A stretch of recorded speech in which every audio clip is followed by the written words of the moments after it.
Yo creo que comienza siendo un objetivo de política exterior para ser en este momento el objetivo de la siguiente etapa de la integración europea, del proyecto europeo. Considero que si miramos el proyecto europeo desde sus orígenes, la Declaración Schuman del 50, podemos ver que ha habido como tres etapas, que son tres contratos sociales. De primero élites, luego se traslada a la ciudadanía con las instituciones, ¿no? El primero de ellos fue la paz entre los europeos, conseguido. A partir de los años 60, finales de los 60, comienza a ser la prosperidad y el bienestar, es decir, desarrollo, modelo económico y modelo social. Bueno, ahí vamos con unos avances. Desde luego, no podemos perder de vista que Europa es el lugar del mundo donde mejor vivimos, más número de la población. Luego, yo creo que también podemos decir que está, por lo menos, parcialmente conseguido. Y el tercer contrato social yo creo que es el que estamos asistiendo en estos días. Cuando yo llego a clase y les pregunto a mis alumnos, ¿Europa para qué? Todos contestan lo mismo, que es, hoy día el mundo de la globalización, el mundo internacional, es muy duro, es muy cruel, para protegernos de los desafíos de la globalización.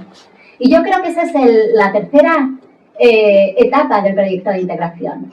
La Unión Europea, desde luego, en este mundo feroz de las políticas de poder, del multipolarismo, ya no tenemos un multilateralismo, ya no podemos mantener ni la competitividad económica que tenemos, ya no somos un polo de poder, ni podemos, en definitiva, seguir prometiendo a los ciudadanos que podremos mantener nuestros niveles de bienestar, de cohesión social y, en definitiva, el modelo social europeo, ¿no?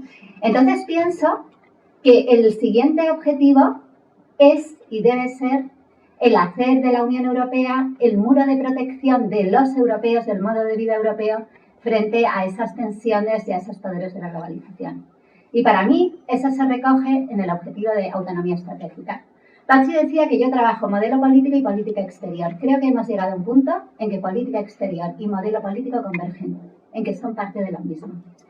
Y en ese sentido, la tesis que defiendo hoy es que poco a poco la autonomía estratégica se está convirtiendo en el gran objetivo transversal que está modulando toda la política europea, toda la agenda exterior europea, que además ha ido trasladándose, lo ha explicado muy bien, desde el área de la defensa, que inicialmente es muy conflictiva y curiosamente para mí sigue siendo el área más conflictiva, a entrar en todo el modelo económico, el modelo industrial, la cuestión comercial, eso como consecuencia de la COVID. Y en tercer lugar, como consecuencia de la guerra de Ucrania, también a la cuestión energética. Tenemos toda una agenda sobre la cuestión energética, ¿no? Pero que todavía nos quedan áreas. Y además yo diría que es consecuencia de un cambio de visión del mundo que está teniendo la Unión Europea.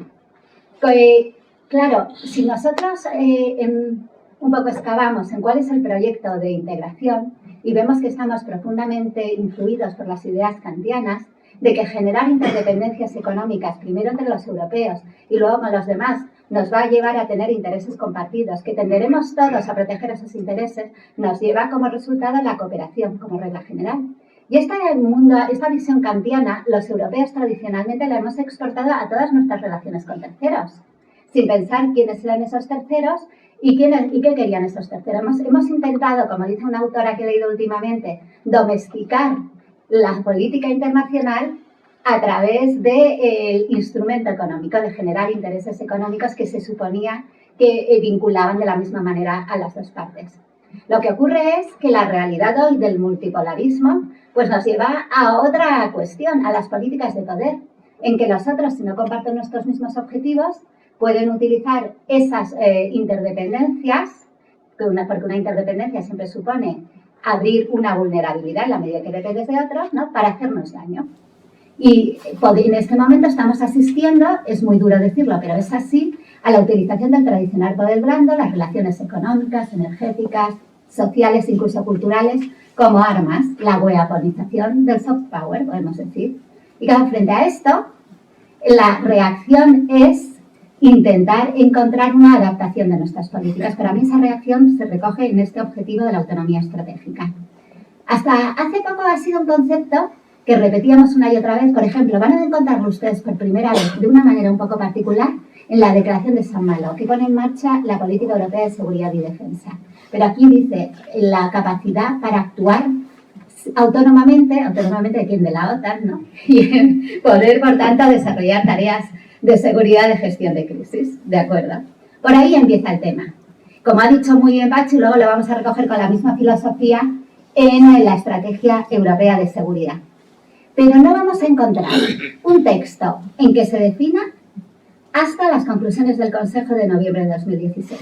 Y me gustaría definirlo para que reflexionemos sobre él, porque creo que tiene una enorme carga.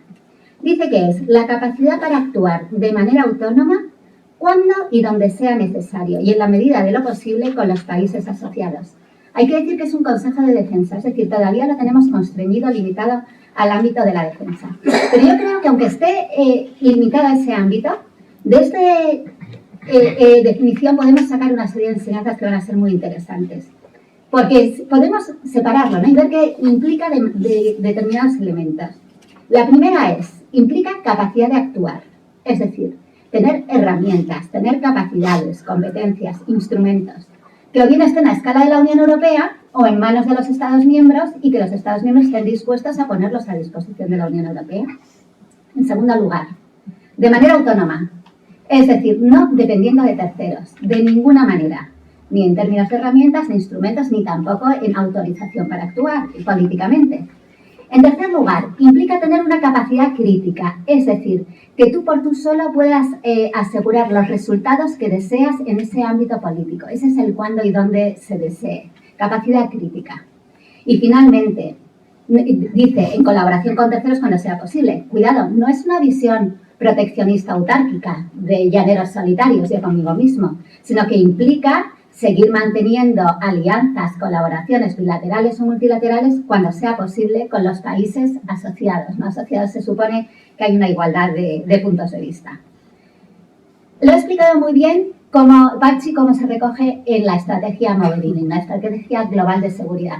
A mí me gusta llamarla estrategia Mogherini, porque una cosa que no podemos olvidar es cómo se redactó. Fue redactada por un grupo de expertos. Esto significa que no fue algo que salió de la mentalidad de los Estados miembros. No fue un contrato de los Estados miembros. Aunque si luego vemos que unos meses después, en noviembre, el Consejo, es decir, los Estados miembros, definen qué es la autonomía estratégica, ya vemos que, bueno, un concepto que en principio les resulta ajeno, ahora ya lo hacen propio. Luego creo que es un paso importante. Y en la estrategia Mogherini se va a mencionar solamente en relación a la seguridad y defensa. Y además a una serie de ámbitos. A la gestión de crisis, a la cuestión de profundizar y desarrollar una industria de defensa, tecnologías de defensa, y una cuestión importantísima, la autonomía de decisión. Recuérdenlo, porque yo creo que es uno de los ámbitos que muchas veces nos olvidamos de él, ¿no? Como ha explicado Pachi muy bien, con la COVID lo trasladamos al modelo económico, porque la COVID nos hizo caer en cuenta de eso que hemos hablado antes, de la vulnerabilidad que suponen las interdependencias y la weaponización de políticas económicas por antagonistas, podríamos llamarlo de esta manera. Y como consecuencia de la COVID nos vamos a encontrar que ya es el punto en que se traslada este concepto no solamente al ámbito exterior, sino a condicionar toda la agenda interior de la Unión. Si ustedes analizan los instrumentos jurídicos que ponen en marcha el programa Next Generation, que es un montón, son 16 reglamentos, así que bastante aburrido, verán cómo todos tienen entre sus objetivos la autonomía estratégica. Luego aquí, fíjense, con este momento acabamos de hacer un cambio. Ya no es solo un objetivo de política exterior, sino vincula a toda la agenda interior. ¿Por qué? Porque había que tener capacidad crítica para poder condicionar el comportamiento de los terceros, para poder actuar autónomamente. Luego, la autonomía estratégica acaba de cambiar de ser meramente un objetivo exterior a convertirse en una agenda de transformación, de cambio a escala interna. Y creo que eso es importante. Como consecuencia del Next Generation empezamos a ver la serie de decisiones jurídicas que van a ir cambiando políticas europeas son importantísimas. Por ejemplo, reglamentación para protección de las inversiones. ¿Recuerdan ustedes cómo después de la pandemia nos dedicamos a vender nuestras capacidades críticas los europeos a todo inversor privado? Porque entendíamos que era una decisión económica, nunca se valoró en términos de seguridad. Y nos encontramos con el susto de que muchas de las infraestructuras críticas, como el sector eléctrico portugués o los puertos griegos, están en manos de los chinos, de inversores chinos. Pues empezamos a proteger inversiones. Se adoptó toda una normativa muy densa de comercio y se abre ya el concepto de autonomía estratégica abierta, que significa comercio. cooperemos con la comunicación dice, like-minded countries, es decir, países como nosotros, con nuestros valores, nuestros principios y nuestra, podríamos decir también, responsabilidad en la asunción de las obligaciones mutuas. Vamos a ver también cómo se adopta toda una estrategia industrial para producir en Europa todos aquellos servicios de los que somos, servicios o bienes de los que somos muy dependientes y es muy importante. Y por ejemplo, con alianzas público-privadas en materias primas para... Mercedes, perdona que te interrumpa, pero sí, creo que hay que ir... Vale, muy rápido. Entonces, como les decía, ya vamos viendo transversalmente cómo toda la legislación interna va cambiando. Luego se ha convertido ya en un objetivo que está transformando la agenda interna y la externa. Como Ucrania, la agenda de Versalles, léanla ustedes, porque es un plan de acción a 10 años. Luego no es solamente una entelequia política, con objetivos muy puntuales, que vincula el ámbito defensivo, el ámbito económico y el ámbito energético. Para mí en este momento, el ámbito que sigue siendo más conflictivo, porque no hay punto en común entre los Estados miembros, es el de la defensa. Los demás, incluyendo la seguridad, yo creo que se está avanzando muchísimo. Porque la defensa al final nos lleva a la pregunta final, que es ¿qué hacemos respecto a la OTAN? Y en definitiva, ¿qué hacemos respecto a las relaciones a Estados Unidos? Y ahí es donde los Estados miembros estamos completamente divididos. Pero sí me gustaría, antes de terminar, señalar una serie de limitaciones en que todavía no hemos entrado y es importantísimo en materia de autonomía estratégica. Por ejemplo, hay muchos sectores de actividad económica europea que todavía no han adquirido este concepto. Les voy a poner el ejemplo solamente de la política de competencia. Esas normas de no permitir que surjan grandes campeones europeos para intentar garantizar la competencia de mercado tampoco nos permite competir a escala global. Luego, el objetivo de autonomía estratégica tiene que cambiar esa visión. Y sobre todo, otra cuestión fundamental, la cuestión de la vulnerabilidad de la decisión europea. ¿Se dan ustedes cuenta que cada vez que decidimos por unanimidad, dejamos que nos controlen desde el exterior? Porque cualquier Estado tercero puede mimar a un Estado miembro para que vete las decisiones sistemáticamente. Y esto existe en literatura científica de distintos utilización de Estados miembros. Esta es la estrategia de los caballos de Troya.